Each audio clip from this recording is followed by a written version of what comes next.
It's 1918 and World War I is drawing to an end. The German Empire suffered around 2 million military deaths, the highest death toll of all of the Central Powers. They also suffered over 500,000 civilian deaths, mainly caused by disease and starvation from the Allied blockade of Germany.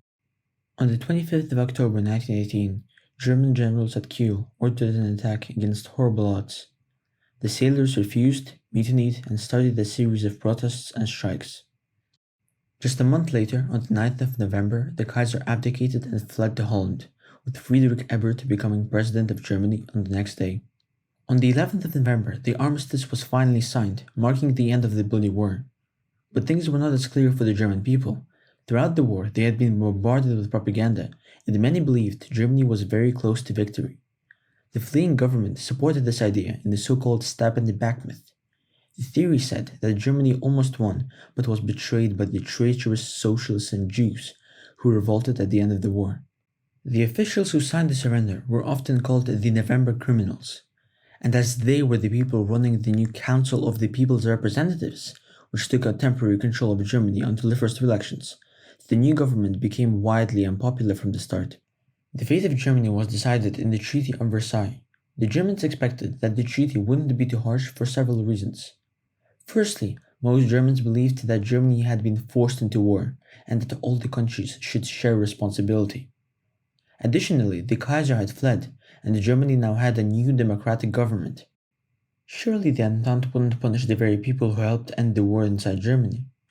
Finally, it was known that Woodrow Wilson, the US president, was a significant figure in the negotiations. Woodrow Wilson wanted to make the treaty as fair as possible to prevent long-term German bitterness and desire for revenge. To achieve this, he wanted to give the new German government a chance to restore stability. Wilson even composed a list of 14 points for what he believed the treaty should be, and many Germans hoped that the treaty would resemble the list. But as it turned out, the Triple Entente members were not ready to forgive and forget. Both the French and British wanted to make Germany pay for the terrible destruction that had occurred during the war. David Lloyd George, the British Prime Minister, even promised as part of his political campaign to squeeze the German lemon until the pips squeak. There were even people who wanted to see the Kaiser hung. They had all seen how harsh the Treaty of Brest-Litovsk had been with Russia, so they felt justified in being just as harsh on the Germans. The terms of the treaty themselves turned out exceptionally damaging to Germany. Alsace-Lorraine were lost to France, Eupen and Malmedy were lost to Belgium, Posen and West Prussia were lost to Poland. Upper Silesia also was given a vote and chose to be part of Poland. Finally, Northern Schleswig voted to become part of Denmark, and the port of Danzig was made an international city, not governed by Germany. Overall, the country lost about 13% of its European territory, losing almost 50% of its iron and 15% of its coal reserves.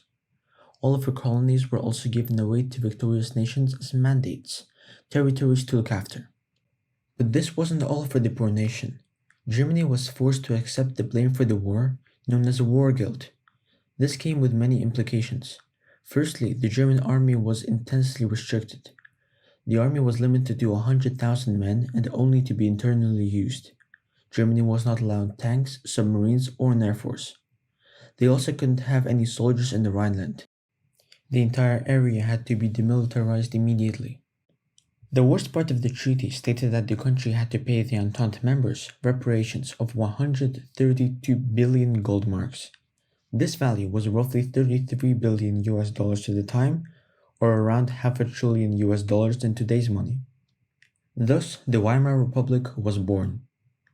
There had been no representatives from the Central Powers at the conference, and at first the Weimar government refused to meet the demands.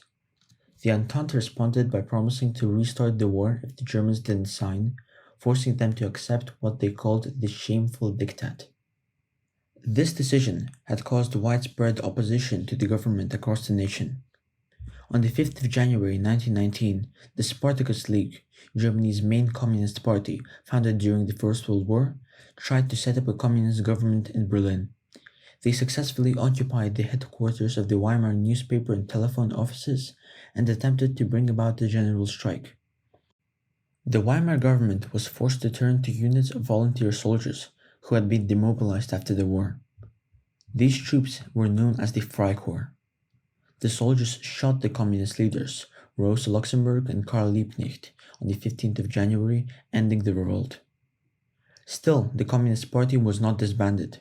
Instead, it became one of the biggest parties in Germany, regularly winning at least 10% of the vote and being the largest communist party in Europe outside the USSR. On the 19th of January, just days after the Spartacist revolt, the first election was held.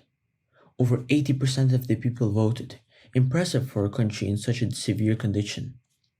Friedrich Ebert's party, the Social Democrats, secured 40% of the seats, winning the election. Over the next year, the Weimar Constitution was written and signed on the 11th of August 1919.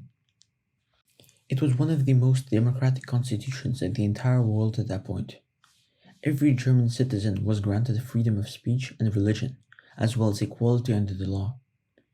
All men and women older than 20 were given the right to vote. The new system of government was a parliamentary democracy, where the Reichstag, the German parliament, made laws and appointed the government. The seats in the Reichstag were chosen via proportional representation. The more votes a party gets, the more seats they will be granted. According to the constitution, the head of government was the president, elected every 7 years and responsible for choosing the chancellor, the second in command, who also needed to be selected from among the Reichstag and approved by the majority of the Reichstag members. The chancellor was responsible for running Germany most of the time. Apart from the supreme government, each of the 18 German states had its own parliament that passed its own laws and ran its own police force. The president also had the superpower called Article 48 of the Weimar Constitution. This article stated that in times of emergency, the president could pass laws without the Reichstag's approval. You can probably see how this will become highly problematic in the future. Ebert's approach to politics was two-sided.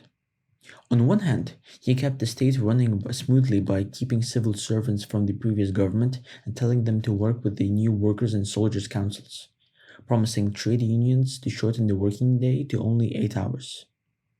But on the other hand, he reassured the industry leaders that the new government wouldn't take control over private industries. Friedrich had a lot of opposition. On one side, many seniors, such as army leaders and judges, did not support the new democratic republic and wanted the return of the Kaiser, or at least a more right-wing government, hating the communists who mutinied at the end of the war. On the other side of the political spectrum, many believed he should have done more and wanted a communist revolution similar to the Bolshevik revolution in Russia. As a consequence of the constitution, many small and extremist parties won seats in the Reichstag. Many of these small parties would form coalition governments to become prominent. These often broke down in times of crisis when disagreements occurred. The situation was so bad that between 1919 and 1933, there wasn't a single election when one party won more than 50% of the votes. These were the main parties in the Weimar Germany, going from the political left to the right. The KPD, the communist successor to the Spartacus League, the USDP, the less radical independent socialists, the SDP, the largest party in Germany, the Social Democrats, the DDP, the Democratic Party, the ZP, the Center Party, the DVP, the People's Party, the DNVP, the National Party, the most popular right-wing party until the 30s, and finally, from 1920, the NSDAP, the National Socialist German Workers' Party, aka the Nazis. They were the most right-wing and not socialist at all. The name was a complete lie to increase their popularity among the workers. 1920 showed a worrying decline in support for moderates, as 55% of seats were held by radical parties. That same year, Ebert tried to disband 2 Freikorps units. The Freikorps revolted, marching to Berlin and declaring Dr. Wolfgang Kapp as Germany's new leader. This was known as the Kapp Putsch. The army refused to stop them as they felt sympathy for the aims of the putsch. Ebert had to resort to appealing to the people for support. He moved out of the city and encouraged people to go on a general strike to stop the revolt. As essential supplies such as gas, water, and electricity were disrupted, Cap realized that the city could not function anymore and that his support was waning, so he fled to Sweden.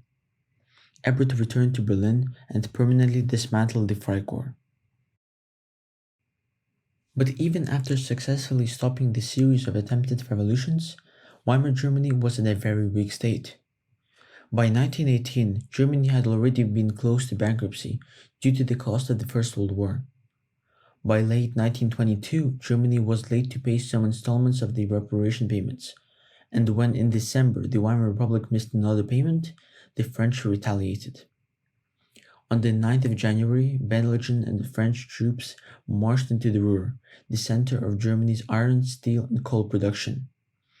As the Weimar government was in no position to take military action, they encouraged the workers to carry out a campaign of passive resistance. This meant that they went on a general strike and stopped producing goods the French could seize. Some workers even used arson and sabotage to damage the factories and mines, so production had to stop. In response, the French brought in their own workers, keeping the occupation profitable. Over the course of the invasion, over 100 German civilians were killed by the occupying forces, uniting all of Germany against the invaders. The invasion served as the final step in the collapse of the German economy. From 1919 to 1923, the tax income of the German government was only 1/4 of what was needed.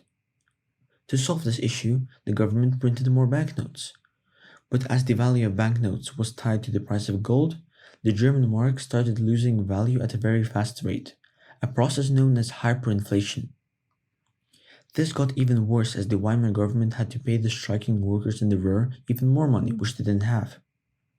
Here is a comparison. In 1914, $1 cost about 4 marks. By 1919, this value had increased to 19 marks. In 1921, it was already 65. 1922, it was 490. By January 1923, it was 18,000 marks to $1. Then the Ruhr was invaded, and by November of the same year, $1 began costing 4.2 billion marks.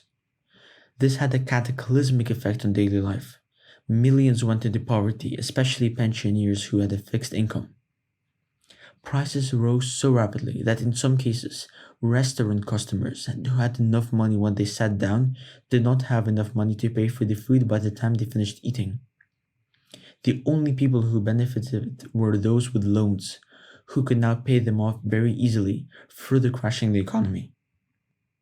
This was the post-war Germany that fell into the hands of a certain German minister who believed he knew a solution.